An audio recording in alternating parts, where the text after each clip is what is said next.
अस्सलाम वालेकुम नाज़रीन, मैं हूं इरफ़ान असलम और आप देख रहे हैं my YouTube channel I shorthand. नाज़रीन, आज की इस वीडियो के अंदर हम एफपीएससी के थ्रू अनाउंस की गई असिस्टेंट प्राइवेट सेक्रेटरी की जॉब्स को डिस्कस करेंगे कि किन डिपार्टमेंट्स के अंदर इन जॉब्स को अनाउंस किया गया है और इनके ऊपर अप्लाई करने का क्या तरीक़ाकार है, एफपीएससी के टेस्ट पैटर्न कैसे होता है और हमने इसकी फ़ी वगैरह कहाँ पर सबमिट करनी है। आज की जॉब्स की जो लास्ट डेट है हमारे पास वो 20 जुलाई 2020 है। 30 जून को ये डेट जो एडवर्टाइजमेंट है ये पब्लिश की गई थी। एडवर्टाइजमेंट आपको एफपीएससी की मेन वेबसाइट से भी मिल जाएगी। वीडियो की डिस्क्रिप्शन में इसका लिंक भी अवेलेबल है, आप वहाँ से जाके इसको डाउनलोड भी कर सकते हैं। तो नाज़रीन, आज की इस वीडियो के अंदर हम एपीएस की पोस्ट के बारे में डिटेल से बात करेंगे कि ये जॉब्स किस तरह अनाउंस होती हैं, इनके अगेंस्ट हम अप्लाई किस तरह करते हैं और इसका टेस्ट वगैरह कैसे होता है और डिपार्टमेंट्स के अंदर हमारी सिलेक्शन कैसे होती है। जैसा कि इस एडवर्टाइजमेंट के अंदर आप देख लें कि एडवर्टाइजमेंट जो नंबर है वो 5/20 है। जो हमारे पास असिस्टेंट प्राइवेट सेक्रेटरी की पोस्ट है नंबर 1 पे जो है सबसे पहले यही पोस्ट है असिस्टेंट प्राइवेट सेक्रेटरी की। ये ग्रेड 16 होता है। इसकी जो क्वालिफ़िकेशन होती है हमारे पास ग्रेजुएशन होती है। शॉर्ट हैंड की स्पीड आपके पास 100 की होनी चाहिए और 50 की जो है आपकी टाइपिंग स्पीड होनी चाहिए। तो और कंप्यूटर लिटरेट होना चाहिए, डिप्लोमा ज़रूरी नहीं होता। ठीक है जी। इसका जो टेस्ट पैटर्न होता है कि एफपीएससी की एपीएस का टेस्ट कैसे कंडक्ट करती है, इसके ऊपर एक डिटेल वीडियो मेरी ऑलरेडी बनी हुई है। वीडियो का लिंक भी वीडियो की डिस्क्रिप्शन में अवेलेबल है, वहाँ से जाकर इस वीडियो को लाजमी एक दफ़ा देख लीजिएगा। जो इसकी एज लिमिट है हमारे पास 20 से 28 साल है। 5 साल की एज रिलैक्सेशन अगर हम इसमें शामिल करते हैं तो 33 ईयर्स बन जाते हैं। ठीक है जी। उसके अलावा बोथ मेल एंड फीमेल इसके ऊपर अप्लाई कर सकते हैं। नाज़रीन, हमारे पास जो इस पोस्ट का केस नंबर है वो हमारे पास है केस नंबर 4-7/2020-R। ब्रैकेट में एंटरप्राइज में नंबर लिखा हुआ है 5/2020 है। पोस्ट का नाम है असिस्टेंट प्राइवेट सेक्रेटरी। इसके ऊपर वो कैंडिडेट अप्लाई करते हैं जिन्होंने शॉर्ट हैंड सीखी होती है और जिन्होंने टाइपिंग सीखी होती है। तो दूसरे तमाम कैंडिडेट जो कि इस वीडियो को पहली दफ़ा देख रहे हैं, जो असिस्टेंट प्राइवेट सेक्रेटरी के बारे में नहीं जानते, वो कैंडिडेट इसके ऊपर अप्लाई ना किया करें, क्योंकि हम अक्सर जब हम एफपीएससी के टेस्ट में जाते हैं तो बहुत सारे ऐसे स्टूडेंट्स आते हैं जो कहते हैं यार हमें तो पता ही नहीं था कि इस पोस्ट के लिए जो है स्टेनो वगैरह अप्लाई करते हैं। ठीक है। तो आप लोग अगर शॉर्ट हैंड सीखी है तो वो कैंडिडेट इसके ऊपर अप्लाई कर सकते हैं। अच्छा, ये जो पोस्ट है पहले यूँ होता था कि एफपीएससी जब एडवर्टाइजमेंट अनाउंस करती थी तो हर डिपार्टमेंट के अंदर ना अलग अलग से अलग केस नंबर होता था और अलग एफपीएससी असिस्टेंट प्राइवेट सेक्रेटरी की जॉब होती थी। जैसे कि असिस्टेंट प्राइवेट सेक्रेटरी इन नैब, फिर नंबर 2 लिखा था assistant private secretary in IB, assistant private secretary in finance minister.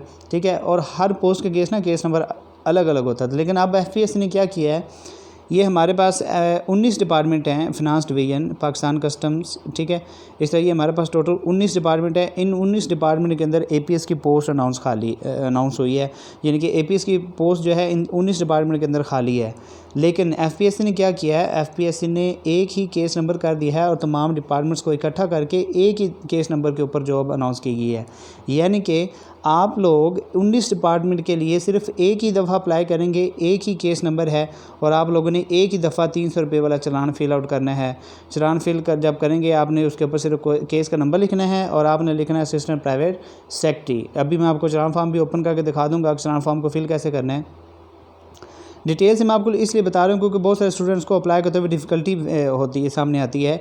आप लोगों ने एक ही दफ़ा अप्लाई करना है, एक ही फ़ीस जमा करवानी है और आपने एक ही दफ़ा जाके ऑनलाइन अप्लाई कर दें तो आपका 19 डिपार्टमेंट्स के अगेंस्ट अप्लाई हो जाएगा एक ही केस नंबर के ऊपर, क्योंकि इन 19 डिपार्टमेंट का सिर्फ एक ही केस है। केस नंबर जो है वो है F.4-7/2020-R।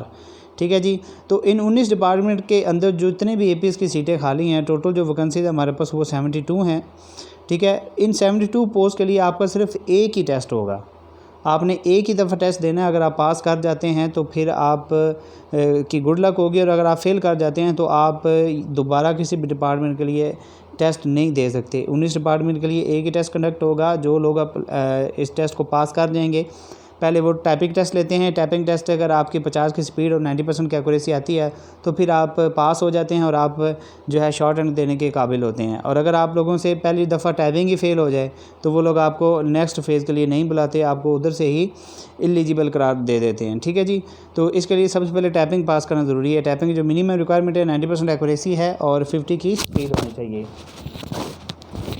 ठीक हो गया जी। इसके बाद जो शॉर्ट हैंड का टेस्ट है और फिर कंप्यूटर लिटरेसी टेस्ट होता है वो तमाम पोस्ट का एक ही होता है। अगर ऐसे कैंडिडेट्स जो टेस्ट पास कर जाते हैं उनके लिए फिर क्या तरीक़ेकार होता है, वो लोग जब इंटरव्यू में जाते हैं वो जाके फिर डिपार्टमेंट्स वाले पूछते हैं कि ये आपके पास सामने 19 डिपार्टमेंट हैं जिनके अंदर एपीएस की पोस्ट खाली हो गई है, आपने चूँकि टेस्ट क्लियर कर लिया है, अब आप हमें बताएं कि आप इन 19 डिपार्टमेंट्स के अंदर किस डिपार्टमेंट के अंदर जाना चाहते हैं। तो आप लोगों के पास 3 चॉइसेस होती हैं, आपने अपनी मर्ज़ी के 3 डिपार्टमेंट्स बताने हैं। मर्ज़ी से मुराद ये है कि जिन डिपार्टमेंट्स के अंदर आपका कोटा है, अगर आपने मेरिट पे आए हैं तो वो एफपीएससी खुद ही क्लियर कर लेगी कि आप लोग मेरिट पे जा सकते हो या नहीं, ठीक है जी। तो आपने अपने कोटे के अगेंस्ट अपने डिपार्टमेंट्स के नाम बताने हैं। यूँ भी हो सकता है कि अगर आप जो पहला डिपार्टमेंट बताएं, फॉर एग्जांपल आप पहला डिपार्टमेंट लिखते हैं पाकिस्तान कस्टम, दूसरा लिखते हैं फिनांस डिवीज़न और तीसरा लिखते हैं आईबी। हो सकता है पाकिस्तान कस्टम में आपका कोटा ज़्यादा मतलब सूटेबल हो रहे हों आप, तो वो आपको पाकिस्तान कस्टम के लिए जो है वो एलिजिबल करार दे देंगे, या फिर हो सकता है वो आपको तीनों के लिए अलग अलग आपका जो है वो लिस्ट बना दें कि आप तीनों डिपार्टमेंट्स के अंदर ही आ गए हैं, अब आप फाइनल जो है अपनी ऑप्शन बता दें। या फिर यूँ भी हो सकता है कि अगर आप लोग 3 डिपार्टमेंट्स लिखते हैं और 3 डिपार्टमेंट्स के अंदर एफपीएससी ये देखती है कि बाकी कैंडिडेट्स ऐसे हैं जो कि अपने कोटा के अगेंस्ट आए हैं और वो लोग आपसे मतलब उनका मेरिट ज़्यादा है और वो सीटें फिल हो चुकी हैं, जबकि आपका मेरिट कम है लेकिन सीट खाली है, तो वो फिर आपको किसी और डिपार्टमेंट के अंदर एडजस्ट कर देंगे, ठीक है। तो इस तरीक़ेकार का एक प्लस पॉइंट भी होता है, एक नेगेटिव पॉइंट भी होता है। प्लस पॉइंट ये है कि अगर आपने टेस्ट पास कर लिया तो इन 19 डिपार्टमेंट्स के अंदर आप कहीं ना कहीं तो जॉब एडजस्ट आपकी हो ही जाएगी, लेकिन अगर आप फॉर एग्जांपल फेल हो जाते हैं तो फिर आपके पास 19 डिपार्टमेंट का जो चांस है, यानी कि आपके 19 चांसेस वेस्ट हो जाते हैं। तो ये होता है एफपीएससी का तरीक़ेकार कि आपने एक ही चार्ट फॉर्म लेना है, एक ही चार्ट फॉर्म फिल करना है और एक ही दफ़ा अप्लाई करना है। आपका एक ही टेस्ट होगा इन 19 डिपार्टमेंट के अगेंस्ट। जो लोग पास कर देंगे वो इंटरव्यू में जाके अपने प्रेफरेंसेस दे देंगे कि हम इन डिपार्टमेंट्स के अंदर जाना चाहते हैं, ठीक है जी। तो वो फिर उस हिसाब से एफपीएससी वाले जो कैंडिडेट्स हैं उनकी सिलेक्शन करते हैं। नीचे नोट में भी लिखा हुआ है, आप लोग देखें, only one online application be furnished for all the above mentioned vacancies and fee also be deposited once, कि एक ही दफ़ा अप्लाई करें और एक ही दफ़ा फ़ीस जमा कराएं।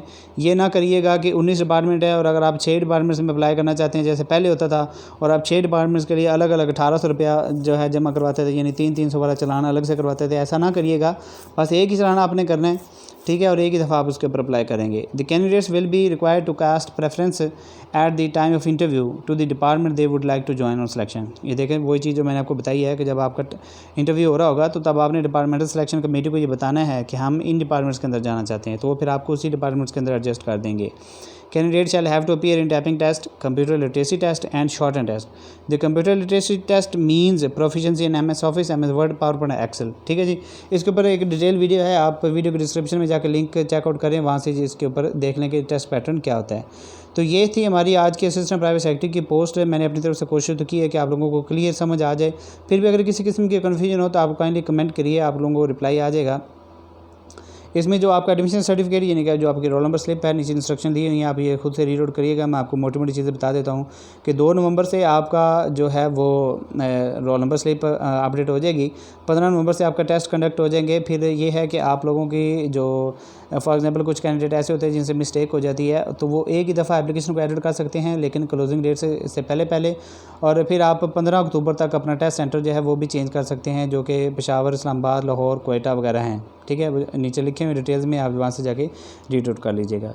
तो बाकी जो इस ऐड के अंदर जॉब्स हैं वो सारी हाई ग्रेड की जॉब्स हैं। अगर कोई विलिंग है तो वो खुद पढ़ सकता है, देख ले कि कौन कौन सी जॉब्स हैं, क्योंकि हमारा मेन मकसद ये होता है कि हम लोगों ने असिस्टेंट प्राइवेट सेक्रेटरी या स्टेनोटाइपिस्ट की पोस्ट के ऊपर फोकस किया था। ज़्यादातर उन्हीं पोस्ट को जो है हम डिस्कस करते हैं। तो यहाँ पे एक और पोस्ट अभी मैं स्क्रॉल कर रहा तो सामने आ गई है, रीडर BA16 है। ये है परमानेंट पोस्ट है, फेडरल सर्विस ट्रिब्यूनल FST यानी कि मिनिस्टर ऑफ लैंड जस्टिस में मिनिमम क्वालिफिकेशन लॉ ग्रेजुएट है। 20 एज एज लिमिट है, 5 साल की रिलैक्सेशन मिलाकर 33 ईयर्स तक बनती है। नंबर ऑफ वैकेंसी 2 हैं। डोमिसाइल कोटा जो पंजाब है, both male and female candidate can eligible है, ठीक है जी। तो ये पंजाब के लिए 2 सीटें हैं, ये भी एक इंपॉर्टेंट सीट है, अगर जो लोग अप्लाई करना चाहते हैं तो वो कर सकते हैं। तो मैं उम्मीद करता हूँ कि आज की इस वीडियो के अंदर आपको ये मेरी वीडियो पसंद आई होगी और ये जॉब जो हमने इस वीडियो के अंदर डिस्कस की है इनके बारे में डिटेल आपको समझ भी आ गई होगी। तो जो चलान फार्म है उसके बारे में मैं आपको ज़रा बता देता हूँ। चलान फार्म FPSC का एक ही होता है, सब मतलब हर पोस्ट के अगेंस्ट ये इस तरह आपके सामने चलान फार्म ओपन होकर आएगा। अच्छा, जब एक चीज़ और है जो बहुत इंपॉर्टेंट है, चलान फॉर्म जब आप जमा करवाते हैं ना तो बैंक वाले 2 कापियाँ रखते हैं, 2 कापियाँ आपको रिटर्न करते हैं। ये देखें आप सबसे ऊपर ये लिखा हुआ आपके पास FPSC कॉपी, ठीक है जी, ये देखें, और यहाँ पे लिखा हुआ है कैंडिडेट कॉपी, ठीक है। ये लिखा हुआ ट्रेजरी कॉपी और फिर ये लिखा हुआ बैंक कॉपी। मोस्टली क्या होता है कि बैंक वाले 2 कापियाँ रखते हैं, तो वो इधर वाली 2 कापियाँ रख लेते हैं, यानी कि एफपीएससी कॉपी और कैंडिडेट कॉपी, और ये बैंक कॉपी और ट्रेजरी कॉपी आपको वापस कर देते हैं। तो आप ये मेक श्योर करिएगा जब बैंक वाली कापियाँ वापस करें तो आप लोगों के पास ये वाली 2 कापियाँ होनी चाहिए, एफपीएससी कॉपी और कैंडिडेट कॉपी। कैंडिडेट कॉपी आपके पास रहेगी, जबकि एफपीएससी कॉपी जो आपने अपने पास महफूज रखनी है, क्योंकि जब आप टेस्ट वगैरह देने जाएंगे ना तो एफपीएससी वाले सबसे पहले आपसे ये ओरिजिनल चालान आपसे लेंगे। आपने अप्लाई करने के बाद उनको ये ना करिएगा कि एफपीएससी को वैसे ही चालान फॉर्म भेज दें कि वो बाद में लेंगे तो हम एडवांस में भेज देते हैं। ऐसा नहीं करना, आपने वो अपने पास रखना। जब आप टेस्ट देने जाएंगे तो एफपीएससी वाले सबसे पहले आपसे ये चालान लेंगे। अगर आपके पास ये चालान नहीं होता तो आपको एक तो आपको टेस्ट में बैठने नहीं देंगे। अगर आपके पास टेस्ट चालान की कोई और कापी होती है तो फिर उसके लिए थोड़ी सी वो भागदौड़ करनी पड़ती है, एफपीएससी के हेडक्वार्टर में जाना पड़ता है, वहाँ एप्लीकेशन देनी पड़ती है कि जी हम आपको जो है वो एफपीएससी की कॉपी ला देंगे। तो एफपीएससी की कॉपी लाने के लिए फिर आपको बैंक जाना पड़ता है, वहाँ से बैंक को आपको ये स्लिपें चेंज करवानी पड़ती हैं। तो ऐसी कन्फ्यूजन से बचने के लिए कोशिश करें जब फ़ीस जमा कराएं और जब स्लिपें आपको वापस मिले तो यही 2 स्लिपें लीजिएगा, ठीक है जी। तो जो चालान को फिल आउट करने का तरीकाकार ये है कि यहाँ पे ये इस तरह आपके सामने होगा। ये आपके पास है बैंक नेम, बैंक कोड, ये या तो आप नेशनल बैंक में जमा करवा सकते हैं या स्टेट बैंक में।